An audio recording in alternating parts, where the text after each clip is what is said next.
સરસ મજાની લગ્નની મોસમ હવે આવી રહી છે અને આમ જોવા જઈએ તો વરરાજા અને કન્યા પક્ષે બંને પક્ષે અત્યારે કંકોત્રીઓની જોરદાર તૈયારીઓ થઈ રહી હોય છે. લોકોને એવું થાય કે હું મારા કંકોત્રીમાં કંઈ અલગ લખું, કંઈક અલગ લખું. લોકોના વાલના તેડા મોકલવા માટે એક સરસ મજાની કંકોત્રી તૈયાર થાય છે. એમાં પણ આપણે એવું કહીએ કે કંકોત્રી નહીં પણ લગ્નોત્રી, એટલે કે લગ્ન લેખતાની વેળે આપણે કંઈક અવનવું જાણીએ.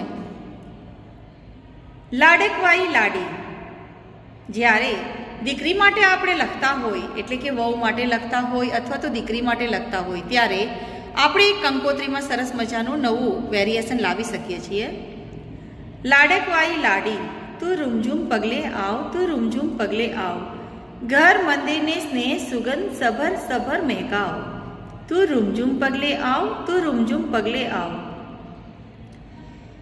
જીવન તારું પુલકિત કરવા ભાવ સદા વરસાવ, જીવન તારું પુલકિત કરવા ભાવ સદા વરસાવ. માતા પિતાને ભાઈ બહેનનો સ્નેહ સાંપડશે, જીવન પંથે સુખનો વૈભવ સહજ તને મળશે. ઈશ્વર કૃપાએ મળશે તુજને દાંપત્યનો ભાવ, તું રૂમઝૂમ પગલે આવ, તું રૂમઝૂમ પગલે આવ.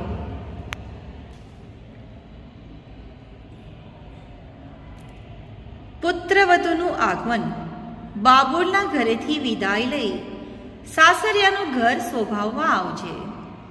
બાબુલના ઘરેથી વિદાય લઈ સાસરિયાનું ઘર શોભાવવા આવજે. માતા પિતાના આશીષ લઈ સાસુ સસરાની લાડલી બનવા આવજે. વહુ તો સૌ બને છે, પણ તું તો મારી દીકરી બનીને આવજે. તારા આ શુભ આગમનથી હૃદય સુમન અમારું ખીલી જશે. મિત્ર પરિવારના પ્રેમ ફૂલડા વીણી